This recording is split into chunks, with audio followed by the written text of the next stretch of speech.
Hello guys, welcome back to my mini blog. सम्पूर्णमा नमस्ते, A K कालो काजी मिस्टर।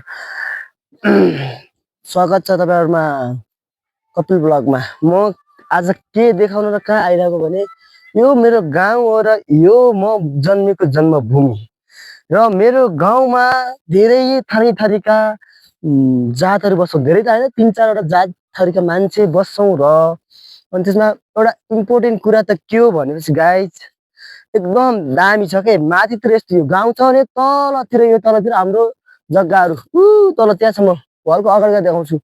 यस्तो दामी पर्फेक्ट जग्गाहरू छ यहाँ।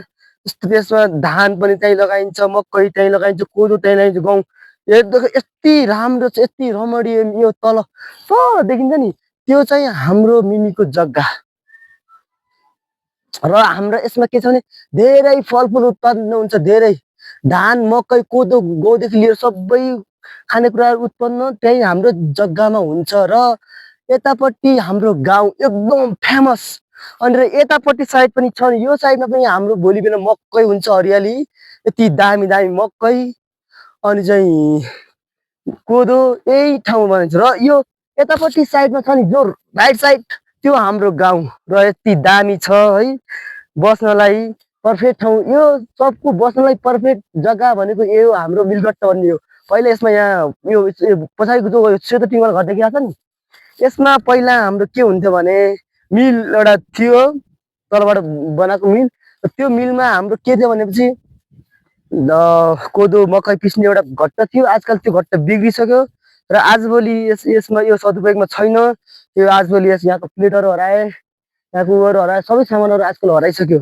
र पर्फेक्टली यसमा योमा आजकल हाम्रो कोही दाजुभाइहरू बस्ने प्रयोग गर्छ। र यो मेरो साइडको यतापट्टि गाउँ र यतापट्टि पनि यो पनि जग्गा, तलपट्टि पनि जग्गा यति दामी छ।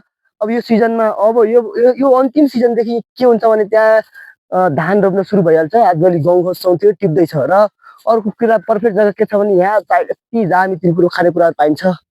प्राकृतिकले आफै फलाएको क्या, हामीले फलाउनु नपर्ने, प्राकृतिकले आफै फलाएको चिजहरू त्यहाँ पाइन्छ, प्राकृतिकले आफै फलाएको। अर्को कुरा के छ भने अर्को त केही छैन, माथि टपमा विद्यालय छ, माथि टपमा गाउँको टपमा विद्यालय, टपको तलपट्टि वडा कार्यालय। र बस्नलाई एकदम पर्फेक्ट जग्गा छ।